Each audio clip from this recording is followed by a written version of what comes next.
Hello dear students, welcome to Sri Academy of Science Karad. So today we are going to learn what is about electrical power and energy. Hope so you have understood yesterday's lecture. Okay, so today we are going to learn about power and about its energy. So for that you should know Ohm's law formula, that is called as a V is equal to IR. What is V here? V is the potential difference, I is the current आणि R is the resistance. ठीक आहे, म्हणजे V potential difference मिळतोय, current I आहे तर R त्यासाठी resistance आपण म्हणतोय. ओके, मग आता हा फॉर्म्युला आपल्याला माहिती आहे. मग आता आपल्याला काय करायचं आहे? आपल्याला पॉवर बघायचं आहे, त्याचबरोबर आपल्याला एनर्जी पण बघायची आहे. मग आता पॉवर बघण्यासाठी तुम्हाला ऑलरेडी हे तुम्हाला 10th मध्ये झालेलं आहे, 9th किंवा 10th मध्ये तुम्हाला पॉवर झालेला आहे. तुम्हाला फॉर्म्युला आठवत असेल, जनरली मी लिहितो P is equal to VI. P is equal to VI म्हणजे P फॉर पॉवर, V म्हणजे व्होल्टेज, I म्हणजे करंट. ठीक आहे, आणि आता याच फॉर्म्युला वरून आपल्याला पॉवर साठी 3 इक्वेशन्स मिळतात वेगवेगळे. इथं तुम्हाला एक दिसतंय, अजून असे तुम्हाला 2 पॉवरचे इक्वेशन्स मिळतील. ठीक आहे, then what is mean by power and what is mean by energy. ठीक आहे, मग आता पहिल्यांदा एनर्जी बघूया. पहिल्यांदा एनर्जी बघूया आणि मग तुम्हाला पॉवर सांगतो काय आहे ते. ठीक आहे, आता एनर्जी बघण्यासाठी पहिल्यांदा मी काय करतोय, जनरली एक सर्किट डायग्राम ड्रॉ करून घेतो. ठीक आहे, एक सर्किट डायग्राम म्हणजे त्यामध्ये एक रेझिस्टन्स येईल, त्यामध्ये एक सेल येईल आणि हे कनेक्शन तुम्हाला अशा पद्धतीनं मिळेल. तर आता सेल जोडल्यामुळं ह्याला मी म्हणतो इथं पॉझिटिव्ह टर्मिनल, ह्याला मी घेतो इथं निगेटिव्ह टर्मिनल. रेझिस्टर जोडलाय, let R be the resistor किंवा R be the resistance of the resistor. ठीक आहे, त्याच्यानंतर इथं मी 2 पॉइंट्स कन्सिडर करतो, ए आणि बी, किंवा मी असं म्हणतो ते पॉइंट्स मी त्या रेझिस्टरला घेतो. इथं ह्याला मी म्हणतो इथं ए पॉइंट, ह्याला मी इथं घेतो B point. Now what we have to study about the power किंवा about the energy, we should know the formula. What formula? About work done. मग आता वर्क डनचा फॉर्म्युला काय माहिती आपल्याला? Work done is equal to force into displacement. Work done is equal to force into displacement, कारण वर्कचा energy मध्ये conversion होतं. वर्क काय होतं? एनर्जी मध्ये कन्वर्जन होतं. म्हणजे तर आपण काय म्हणू शकतो, work is stored in the form of energy. Work is stored in the form of energy. In the form of energy म्हणजेच आता एनर्जीला मी जर यू डिफाईन केलं, एनर्जीला यू जर डिफाईन केलं तर U is equal to F into S असं ते equation तुम्हाला मिळणार आहे. येते लक्षात? ठीक आहे, म्हणजे मला थोडक्यात काय सांगायचं आहे, जर तुम्हाला एनर्जीचं इक्वेशन जर तुम्हाला घ्यायचं असेल किंवा तयार करायचं असेल तर तुम्हाला त्यासाठी पहिल्यांदा वर्क डन तुम्हाला कन्सिडर केलं पाहिजे. You should know work done. ठीक आहे, म्हणजे वर्क डन मिळालं की तुम्हाला काय मिळतं, लगेच तुम्हाला एनर्जी मिळणार आहे. मग ती कोणती एनर्जी असेल, पोटेन्शियल एनर्जी असेल, कायनेटिक एनर्जी असेल, इलेक्ट्रिकल एनर्जी असेल, what ever it may be. मग आता टॉपिक आपण बघतोय तो म्हणजे इलेक्ट्रिक करंट. मग साहजिकच एनर्जी मला कोणती मिळणार आहे? Electrical energy. ओके, येते लक्षात मी काय सांगतोय? आता त्यासाठी मी काय म्हटलं, तिथं मी पहिल्यांदा एक सर्किट ड्रॉ करून घेतलं, त्याचबरोबर इथं आता सेल आहे, त्या सेलचे पॉझिटिव्ह निगेटिव्ह टर्मिनल, म्हणजेच मला करंटची डायरेक्शन कशी मिळते, this is the direction of current. Okay, म्हणजे इथून तो करंट गेला, असा फिरून तो कुठं आला? निगेटिव्ह टर्मिनल आला. मग इथून किती करंट गेला? आय एवढा करंट गेला. आला किती? तर आय एवढाच करंट आला. एक लक्षात ठेवायचं, कोणतंही सर्किट जरी कन्सिडर केलं, त्या सेल मधून जेवढा करंट बाहेर पडेल तेवढाच करंट तिथून पाठीमागे येईल. मग ते सर्किट कसे असू दे, मग ते सिरीज मध्ये असू दे, पॅरलल असू दे, कोणतंही सर्किट असू दे, जाणारा करंट आणि येणारा करंट हा सेम असतो. म्हणजे एक एक्झाम्पल, इथून सपोज मी करंट 5 एम्पियर जर पास केला, येणारा करंट पण हा किती असणार आहे? 5 एम्पियर असणार आहे. असं होत नाही, इथून 5 एम्पियर गेला आणि तो कुठं राहिला, येताना 3 एम्पियर झाला, असं होत नाही. हे पहिल्यांदा क्लिअर करून घ्या. डाऊट मनात राहिला नाही पाहिजे, शंका राहिली नाही पाहिजे कुठल्याच. सेल मधून जाणारा करंट आणि येणारा करंट हा तेवढाच असतो, त्याच्यामध्ये फरक होत नाही. जेवढा सेल तो देईल तेवढाच तो सेल घेईल. येते लक्षात? ठीक आहे. सपोज जर 2 एम्पियर जर पास केला असेल इथून तर येणारा किती असणार आहे? 2 एम्पियरच असणार आहे. समजते? हे मी एक्झाम्पल देतो तुम्हाला. ओके, ठीक आहे. आता इथं मी जर म्हटलं what is the potential difference across resistor R, काय क्वेश्चन आहे माझा? What is the potential difference across resistor R, म्हणजे आर च्या अक्रॉस इथं पोटेन्शियल डिफरन्स किती मिळेल? तर मी त्यासाठी म्हणतो इथून येणारं पोटेन्शियल आपलं व्ही असेल. इथून येणारं पोटेन्शियल किती आहे? व्ही आहे. मग ह्याच्या अक्रॉस पोटेन्शियल मी जर मेजर करायला गेलो तर ते मला किती मिळणार आहे? 20 मिळणार आहे. आर च्या अक्रॉस जर पोटेन्शियल मी मेजर करायला गेलो तर किती पोटेन्शियल मिळणार आहे? तर व्ही एवढंच पोटेन्शियल मला मिळणार आहे. मग आता इथून करंट किती फ्लो होतोय? तर आय एवढा करंट फ्लो होतोय. आर किती आहे? तर कॅपिटल आर आहे. ठीक आहे. मग आता according to Ohm's law V is equal to I R. V is equal to I R. असं मिळालं का इक्वेशन? समजलं इथं बरेच? ठीक आहे. म्हणजे ह्या रेझिस्टरच्या अक्रॉस जर पोटेन्शियल मेजर केलं तर आपल्याला एवढंच पोटेन्शियल मला इथं मिळणार आहे.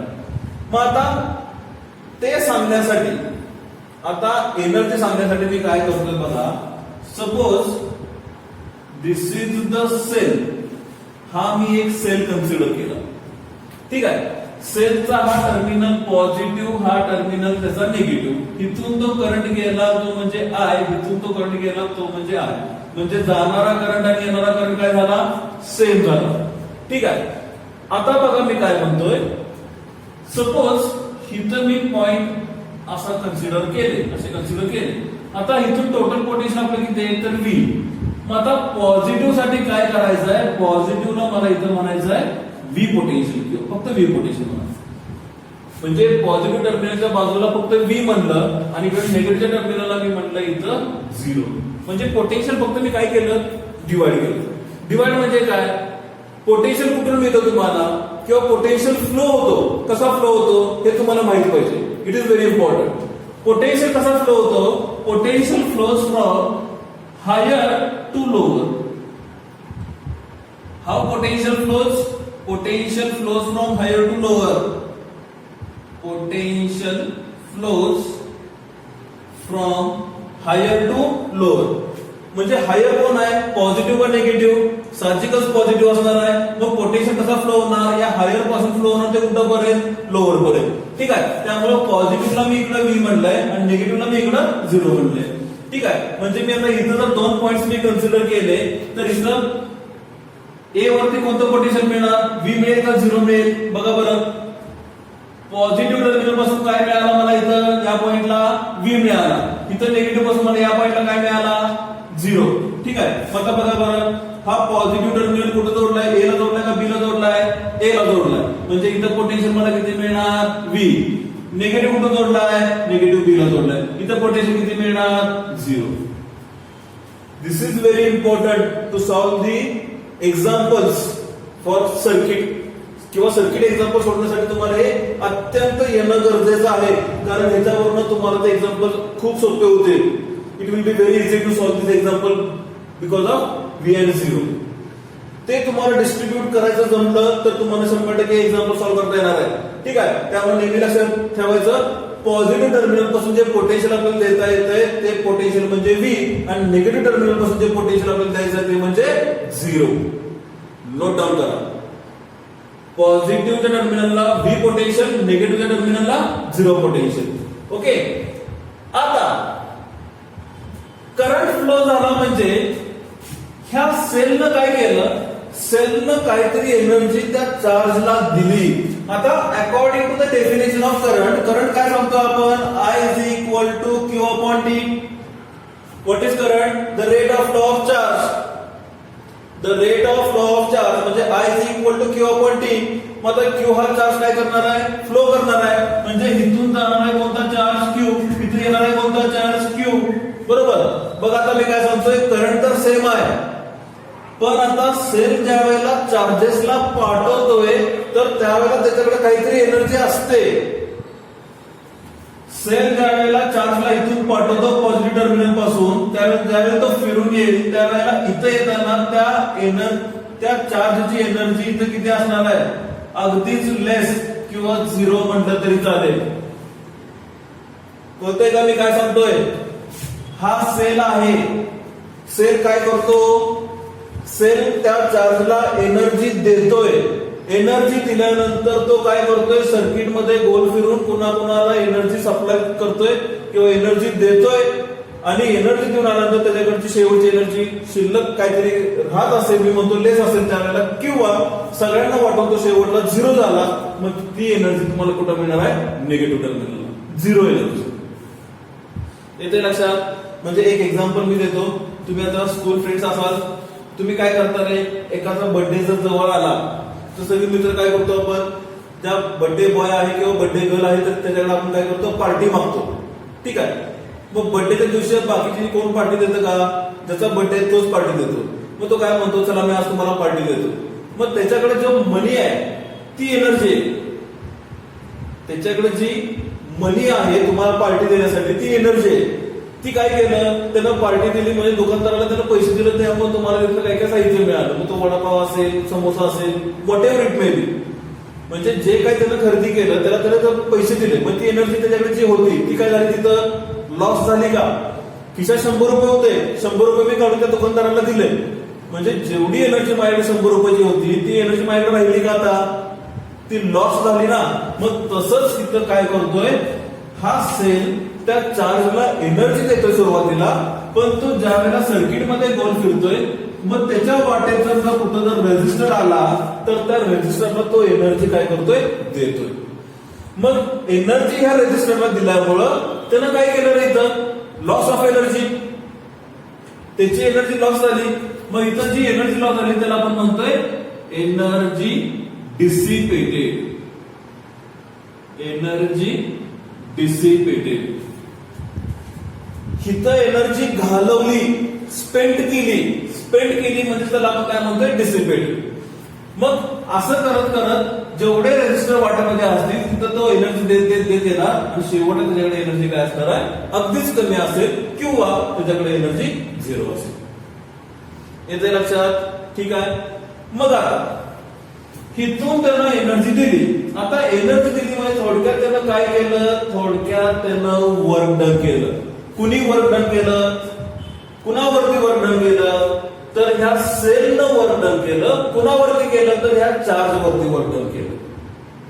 येते लक्षात मी काय सांगतोय?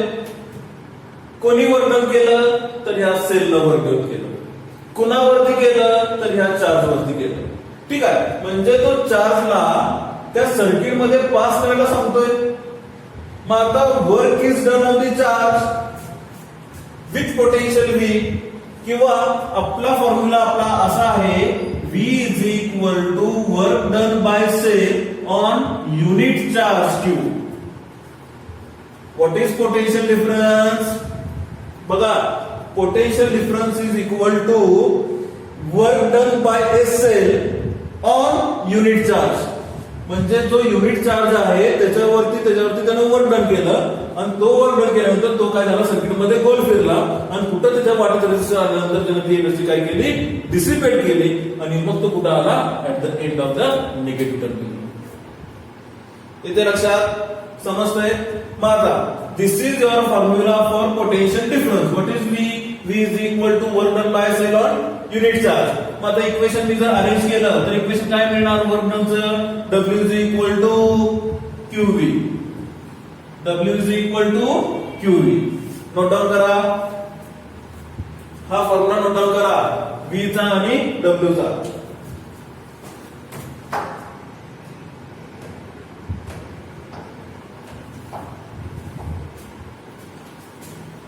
नोट डाऊन केलं? ठीक आहे. समजले तर बरे कुसुम? ओके. नोट डाऊन करताना पॉज करून नोट डाऊन करा रे.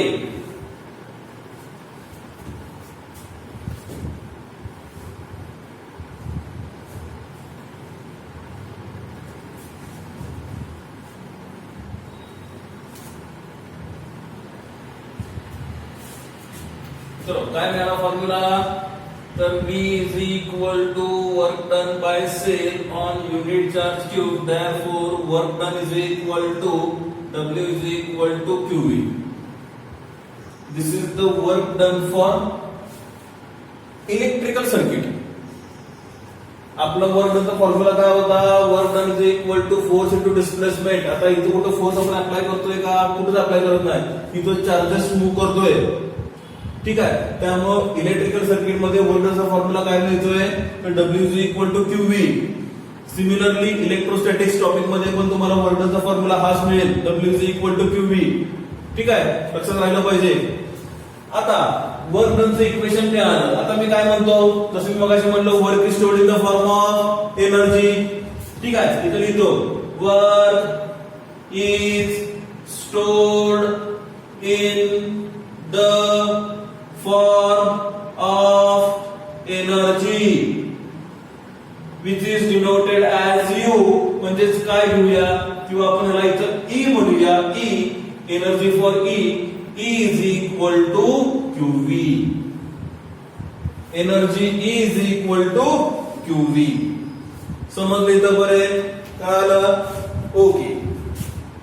आता वर्क डनचं मला इक्वेशन तर मला मिळालं, किंवा मला एनर्जीचं इक्वेशन मिळालं. त्याचबरोबर according to the definition of करंटचा फॉर्म्युला काय आहे, I is equal to Q upon T.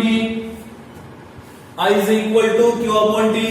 Arrange केलं expression, Q equal to find केलं, म्हणजे therefore Q is equal to किती, IT.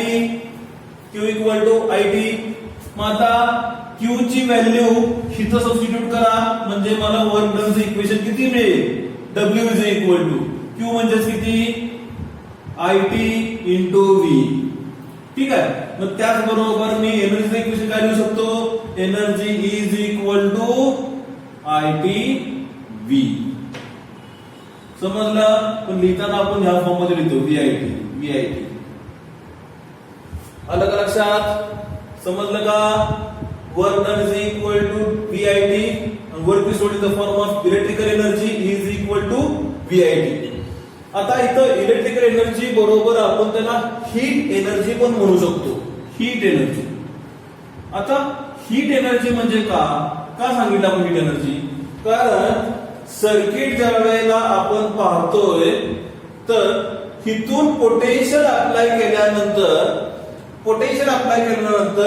सर्किट गरम होणार, म्हणजे ते सर्किट हीट होणार. तुमच्या लक्षात आलं असेल, एखादं सर्किट जर तुम्ही जोडलं, नॉमिनल सर्किट तुम्ही जर घरी प्रयोग केला असेल तर बघा, तुम्हाला आठवत असेल, सर्किट जर तुम्ही तयार केलं तर तुम्ही त्या सर्किटवरती नंतर हात लावला तर तो गरम होतो सर्किट. येते लक्षात? ठीक आहे, प्रॅक्टिकलला तुमच्या लक्षात येईल, त्यावेळेला आपण प्रॅक्टिकल्स करेल, 11वीचे किंवा 12वीचे दोन्ही वेळेला आपल्याकडे इलेक्ट्रिकल सर्किटचे एक्सपेरिमेंट्स आहेत दोन्ही वर्षाला. मग त्या वेळेला प्रॅक्टिकल करत असताना तुमच्या लक्षात येईल की सर्किट गरम कशा पद्धतीने होतंय. ठीक आहे, गरम म्हणजे जास्त प्रमाणात गरम होत नाही, थोडं ते गरम होतंय. ठीक आहे, नॉमिनल. मग ती कशामुळे, तर ह्या सोर्सने एनर्जी दिली ना, एनर्जी दिल्यामुळे ते पास करत असताना ते हीट झाल्यामुळे त्याला कोणती एनर्जी मिळाली, हीट एनर्जी मिळाली. मग तुम्ही घेताना हीट एनर्जी तुम्ही म्हणू शकता E is equal to VIT. E is equal to VIT. मग आता इथं तुम्हाला वर्क डन आणि एनर्जी मिळाला. मग आता आपल्याला पॉवर बघता येईल. समजलं का एनर्जीचं इक्वेशन? तर इथं एनर्जीचं इक्वेशन तुम्हाला वेरियस फॉर्म मध्ये मिळेल. मग ते वेरियस फॉर्म कसं मिळते बघा बरं हीट एनर्जीचं. आता मी जर असं म्हणलं V is equal to IR, ती व्हॅल्यू करायचं सबस्टिट्यूट, किती मिळेल बघा बरं, energy is equal to V ची व्हॅल्यू I इंटू R म्हणजे I into I square RT. हे तुमचं second expression for energy, is equal to I square RT, second equation. Similarly I is equal to V by R, तेच expression घेतलंय, फक्त arrange केलं. V is equal to IR, I is equal to V upon R. मग आता इथं I चं expression इथं substitute करा, इथं म्हणजे काय येणार बघा बरं, E is equal to V, I is equal to V upon R म्हणजे V square T upon R, म्हणजे E is equal to V square T upon R किंवा V square upon R by into T. समजलं का इथं बरे? समजलं इथं बरे? कळालं? ठीक आहे, नोट डाऊन करून घ्या. There are 3 types of energies, various forms of energy, various forms of energy. Pause करा, नोट डाऊन करून घ्या. पॉज करून नोट डाऊन करा. चलो, झाले का? ठीक आहे.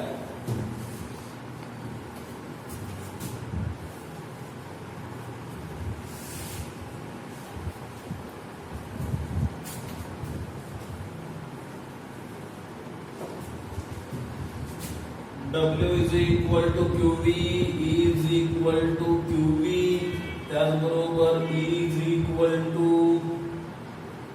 VIT, E is equal to I square RT आणि E is equal to V square T upon R. ठीक आहे, म्हणजे इथं आपण एवढे एक्सप्रेशन्स बघितले, एवढे फॉर्म्युला आपल्याला समजले, कसे आले, कोणत्या पद्धतीने मिळाले. ठीक आहे, आता बघायचं आहे म्हणजे काय? Power. What is power? Power म्हणजे काय? पॉवर म्हणजे the rate of work done. Power म्हणजे काय? The rate at which work is done by electric source. मगाशी मी तुम्हाला सांगितलं होतं की जो हा सेल होता तो काय करतोय? चार्जला एनर्जी देतोय. सेल काय करतोय? चार्जला एनर्जी देतोय. मग आता एनर्जी दिली म्हणजे थोडक्यात काय? इथून मला ती पॉवर जनरेट झाली. इथून काय झालं? पॉवर जनरेट झाली. मग आता त्याच्यावर थोडक्यात काय केलं आपण? पॉवर म्हणजेच काय? तर ह्या सेलनं काय केलं? वर्क डन केलं. ठीक आहे, मग फक्त ते टाइम प्रमाणे बघतोय, म्हणून आपण काय म्हणतोय? Power is the rate at which work is done by the source. The rate at which work is done by the source म्हणजे P is equal to W upon T. Statement लिहितो. स्टेटमेंटला power, पॉवरला P consider करा. P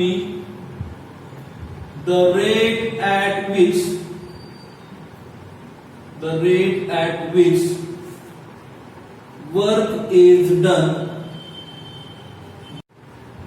work is done by source. The rate at which work is done by electrical source म्हणा. Electrical source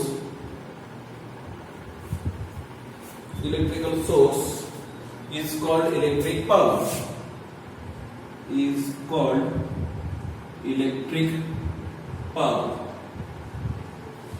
आता या खाली formula काय येणार? Power is equal to work done upon time. Power is equal to work upon time म्हणजेच P is equal to W upon T. This is your expression. Power is equal to work done upon time. समजले तर बरे? ठीक आहे. आता power साठी आपल्याला SI unit बघायचं आहे. पॉवर साठी SI युनिट बघायचं आहे. आता SI युनिट काय ना बघा बरं. SI युनिट वर्क कशामध्ये मेजर करतोय? Work is measured in joule. ठीक आहे, आणि टाइम कशामध्ये? सेकंड. म्हणजेच काय ना? Joule per second which is taken as a watt. म्हणजे पॉवरचं युनिट काय मिळतं तुम्हाला? वॅट असं मिळतंय. म्हणजे जूल पर सेकंड म्हणजे equal to watt. Power is measured in watt. Example देतो. घरी ट्यूब असेल, लाईट साठी ट्यूब असेल आणि त्याचबरोबर बल्ब वगैरे असेल, बल्ब वरती लावला असेल तर तुमच्या लक्षात येईल त्या बल्ब वरती किंवा त्या ट्यूब वरती किती वॅटचा बल्ब आहे हे त्याच्यावरती आपल्याला कळतं. मग 60 वॅटचा असेल, 40 वॅटचा असेल. आपण दुकानात गेलो की आपण त्या दुकानदाराला विचारतो किंवा सांगतो की मला 40 वॅटचा बल्ब पाहिजे किंवा मला 60 वॅटचा बल्ब पाहिजे. ठीक आहे, म्हणजे अशा पद्धतीने ते म्हणजे काय असतंय? पॉवरचं युनिट असतं. समजलं?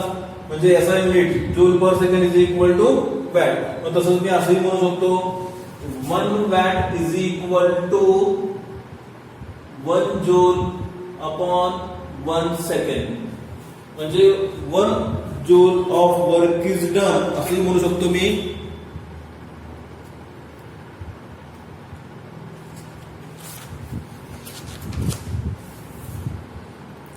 काय म्हणू शकतो मी, if 1 joule of electric work is done, if बघा इथं, if 1 joule of work is done in 1 second, if 1 joule of work is done in 1 second, then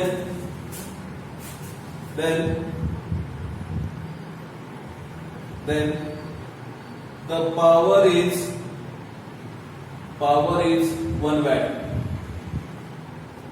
Then the power is 1 watt. समजले इथपर्यंत? घ्या, नोट डाऊन करून घ्या, note down करा. आणि त्याचबरोबर वर्क कशामध्ये मेजर करतो रे? वर्क पण जूलचं युनिट आहे. वर्कचं युनिट काय आहे? जूलच. इथे एनर्जी पण काय आहे ना? जूलच. ठीक आहे, लक्षात राहिलं पाहिजे. चला करा नोट डाऊन. केलं, चला पॉज करून नोट डाऊन करा. ओके, पुढे जाऊया. चला,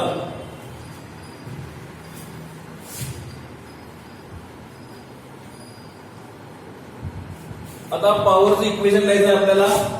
पॉवर इज इक्वल टू किती लिहिणार आहे आपण? Work upon time. मग आता work is stored in the form of energy. ठीक आहे, म्हणजे मी असं लिहितो, P is equal to energy upon time. मग आता एनर्जीचा फॉर्म्युला काय आहे? तर P is equal to energy. आता वेरियस फॉर्म्स ऑफ एनर्जी आहेत. आता पहिली एनर्जी आपल्याला काय आहे? Energy is equal to QV. Energy is equal to QV upon time. ठीक आहे, टाइमला T कन्सिडर करतो, upon T. P is equal to QV upon T. आणि त्याचबरोबर Q इज इक्वल टू काय फॉर्म्युला होता आपला?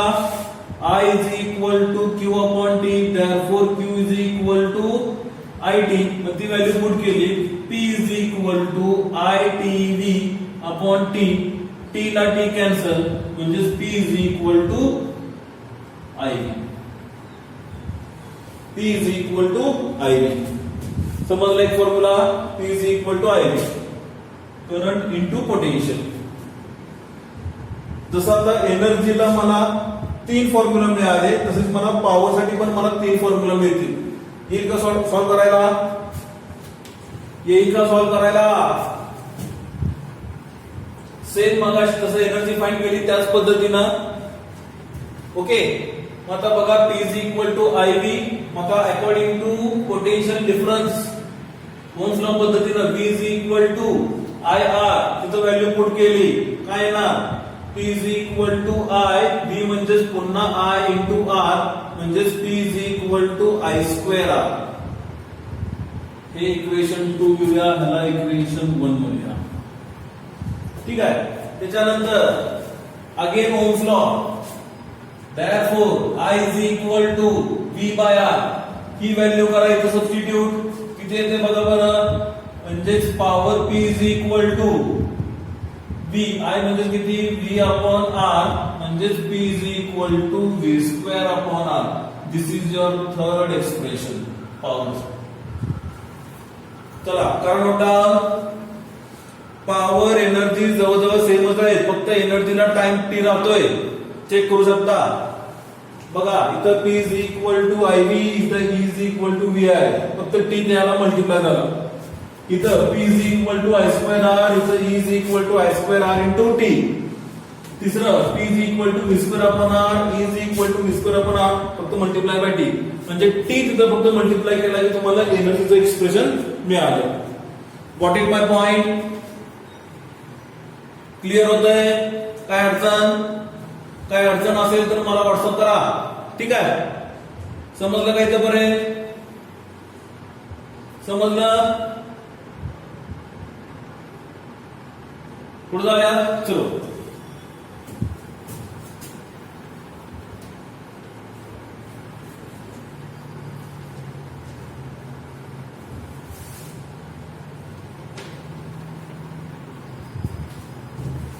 इथं पॉवरचे इक्वेशन लिहितो. P is equal to IV, P is equal to I square R, P is equal to V square upon R. ठीक आहे, ते एक्सप्रेशन आपल्याला माहित झालं.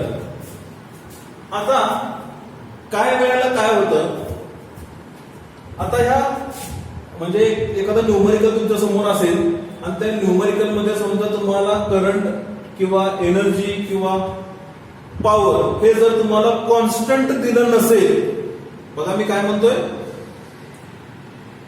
तुम्हाला एक सर्किट दिला असेल, त्या सर्किट मध्ये तुम्हाला एनर्जी किंवा करंट हा व्हेरिएबल दिला असेल, म्हणजे कॉन्स्टंट नाहीये करंट.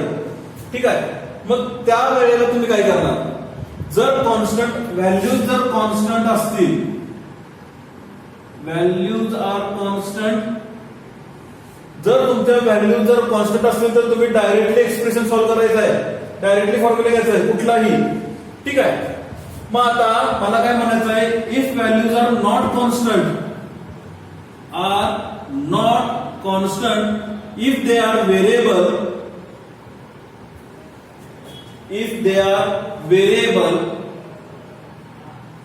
देन मग आता पॉवरचा फॉर्म्युला काय आहे, P is equal to work done upon time, म्हणजेच W is equal to PT मिळालं equation. W is equal to PT, work stored in the form of energy, E is equal to PT. Okay, मग आता energy तुमची value होते किंवा power तुमचा value होतोय, मग ते इक्वेशन तुम्हाला या फॉर्म मध्ये लिहायचं आहे, म्हणजेच किती, तर D is equal to P into DT, DE is equal to P into DT. म्हणजे पॉवरचं व्हेरिएबल मध्ये इक्वेशन तुमचं काहीतरी सर्किट गिवन मध्ये असेल, ती व्हॅल्यू फक्त पुट करायची आणि ते पुढे सॉल्व्ह करायचं. मग आता हे झालं तुमचं small amount of energy, total energy नाही झाली, हे झालं तुमचं स्मॉल अमाऊंट ऑफ एनर्जी, कारण डिफरन्शियल फॉर्म मध्ये आला, डीच्या फॉर्म मध्ये आला, DE आणि DT.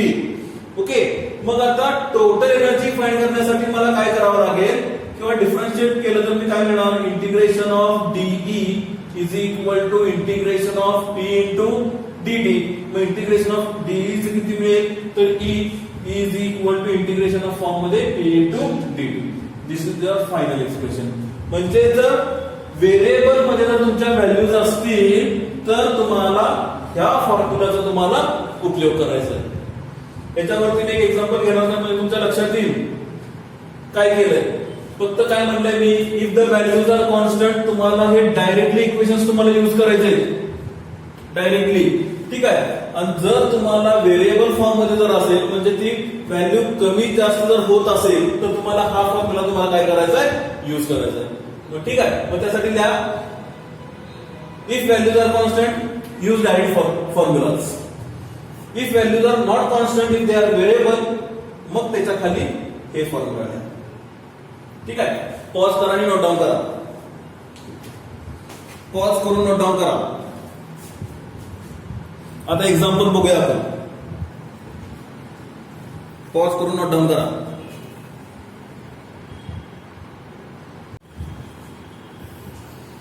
चलो, ओके, समजले इथपर्यंत.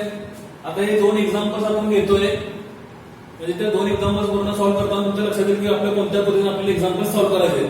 ठीक आहे, आता सपोज तिथं पहिले एक्झाम्पल मी घेतले बघा, इथं मी डायग्राम ड्रॉ केलेले आहे, इथं सेल दाखवलाय, तिथून हा करंट इकडे फ्लो होतोय. ओके, हा येणारा करंट. मग आता काय म्हणलंय, करंट दिलेला आहे आपल्याला, how much is the current, I is equal to 3 ampere. सेलचं पोटेन्शियल दिलंय किती, 2 व्होल्ट, आणि टाइम किती लागतो आपल्याला, T is equal to 3 second. मग आता फाइंड एनर्जी. मग आता फाइंड एनर्जीचा फॉर्म्युला आपल्याकडे आहे, E is equal to VIT आहे, E is equal to I square RT आहे, E is equal to V square T upon R आहे. मग आता दिलेल्या गिव्हन्स वरून आपल्याला तीन पैकी कुठला तरी एक फॉर्म्युला युज करायचा आहे. मग बघा बरं काय काय दिलंय, I दिलाय, V दिलाय, T दिलाय, I दिलाय, V दिलाय, T दिलाय, R दिलाय का नाही, म्हणजे R आपण घेऊ शकत नाही, म्हणजे आपला हा फॉर्म्युला आपल्याला युज करायचा. मग आता एनर्जी फाइंड करण्यासाठी फॉर्म्युला काय येणार? Energy is equal to V I T. आता व्ही ची व्हॅल्यू किती आहे? V is equal to 2 volt. I ची व्हॅल्यू किती? 3. टी किती? 3. किती येते बघा बरं? 2 3 6. 6 म्हणतो 6 6 2 6 3 18. म्हणजे this is your answer. Energy is equal to 18 joule. म्हणजे इथं तुम्हाला कॉन्स्टंट व्हॅल्यूज असल्यामुळे तुम्ही डायरेक्ट फॉर्म्युला यूज केला, त्याच्यामध्ये व्हॅल्यू सबस्टिट्यूट करून तुम्हाला ते आन्सर मिळालं. Is equal to 18 joule. कळालं का बरं? ठीक आहे. आता इथं सेकंड एक्झाम्पल मध्ये बघा बरं, हे सर्किट आहे. म्हणजे सर्किट मध्ये इथं सेल दिलाय, इथून तो करंट फ्लो झाला. फ्लो किती झाला बघा बरं? I is equal to 2t square. Current I is equal to 2t square एवढा करंट तिथून फ्लो झाला. त्याच्यानंतर त्या सेलचं पोटेन्शियल किती आपल्याकडे? V is equal to 2 volt आणि टाइम किती लागतो? तर T is equal to 2 second. मग आता बघा बरं, एनर्जी फाइंड करण्यासाठी काय फॉर्म्युला मला यूज केला पाहिजे? तिथं पण V दिलाय, I दिलाय, T दिलाय. म्हणजे मी जर असं इक्वेशन लिहून चालेल का? V is equal to IT. बघा बरं, कारण V ची व्हॅल्यू पुट दिली 2, I ची व्हॅल्यू पुट दिली 2t स्क्वेअर आणि परत T ची व्हॅल्यू 2. म्हणजे परत काय करा? डायरेक्ट T ची व्हॅल्यू पुट करता येईल का इथं नाही. इथं करंट तुम्हाला जो दिलाय I is equal to 2t square हा कॉन्स्टंट नसून हा व्हेरिएबल आहे. हा कॉन्स्टंट नसून तो व्हेरिएबल आहे. मग आता व्हेरिएबल असेल तर कोणतं इक्वेशन वापरायचं आहे? तर व्हेरिएबल असेल तर आपल्याला इंटिग्रेशनच्या फॉर्म मध्ये इक्वेशन यूज करायचं आहे. मग आता काय येणार इक्वेशन? एक्सप्रेशन कसं लिहिणार? मग आता बघा, डायरेक्ट हा फॉर्म्युला घेतो इंटिग्रेशनच्या फॉर्म मध्ये. Integration of DE is equal to integration of P DT. ठीक आहे. इंटिग्रेशन ऑफ डी किती येणार? तर ई. इंटिग्रेशन ऑफ डी म्हणजे टोटल एनर्जी आला. ठीक आहे. टोटल एनर्जी कुठून कुठं? तर पी इंटू डीटी. आता पी ची व्हॅल्यू किती घेणार? पॉवर तर दिलेलं नाही, पण पॉवरचे 3 फॉर्म्युला आपल्याकडे आहेत. मग कोणता फॉर्म्युला बसतोय बघा बरं? P is equal to VI. P is equal to IV किंवा VI. I स्क्वेअर R बसतोय का? R कुठे दिलाय का? नाही, R पण दिलेला नाही. म्हणजे हा वापरता येणार नाही, हा वापरता येणार नाही, हा आपल्याला युज करता येईल. मग काय करतो? P is equal to IV into DT. ठीक आहे. आता टाइम इंटिग्रेशन तर घेतोय आपण, पण ते इंटिग्रेशन टाइम प्रमाणे घेतलं पाहिजे. कारण डीटीचा फॉर्म आहे, डीटी चेंज होतोय. मग डीटी कसा चेंज होतोय? कुठून कुठं पर्यंत? तर शेवटची व्हॅल्यू किती? फायनल टाइमची 2 सेकंड. मग इनिशियल किती असणार आहे? तर इनिशियल साहजिकच आपल्याला मिळणार आहे T initial is equal to 0. मग आता इथे इंटिग्रेट करत असताना तुम्हाला व्हॅल्यू किती मिळणार आहे? From 0 to 2 second. व्हेरिएबल आहे ना, व्हेरिएबल म्हणजे इनिशियलचा टाइम मला मिळाला. कारण टाइम का फॉर्मॅट कसा मिळतो? आपल्याला डीटीचा फॉर्मॅट मिळतोय. मग डीटी साठी काय करायचं आहे? जी व्हॅल्यू दिलेली आहे त्या व्हॅल्यूला आपल्याला फायनल कन्सिडर करायचं आहे. म्हणजे T final is equal to 2 second. म्हणजे साहजिकच इनिशियल किती असणार आहे? Starting from 0, equilibrium. ठीक आहे. म्हणून त्यासाठी इंटिग्रेशनचा फॉर्म कसा मिळतोय? From 0 to 2 second IV into DT. आता व्हॅल्यूज पुट करा. Integration from 0 to 2. I किती आपल्याकडं? 2t square. V किती आहे? 2. म्हणजे पहिल्यांदा V चं घेतो 2 इंटू I ची व्हॅल्यू घेतो 2t स्क्वेअर इंटू dt. बरोबर. आता 2 into 2 to the 4 constant value असल्यामुळे तो बाहेर आला. इंटिग्रेशन फ्रॉम 0 टू 2 इथं आला 4. बाहेरच्या बाजूला राहिले किती? तर t square dt. t square dt. आता एक जरा रफ करून घेतो.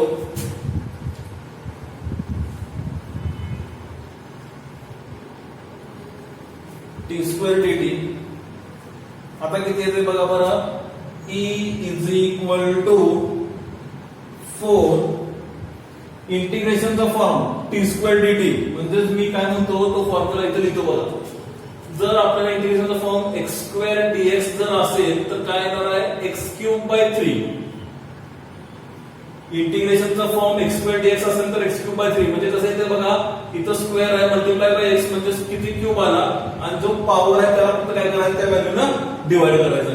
सपोज जर तुम्हाला असं विचारलं इंटिग्रेशन ऑफ x dx तर किती येणार? x इंटू x म्हणजेच x स्क्वेअर आणि रेस टू पॉवर जो आहे त्याला फक्त डिवाइडला घ्यायचा टर्म.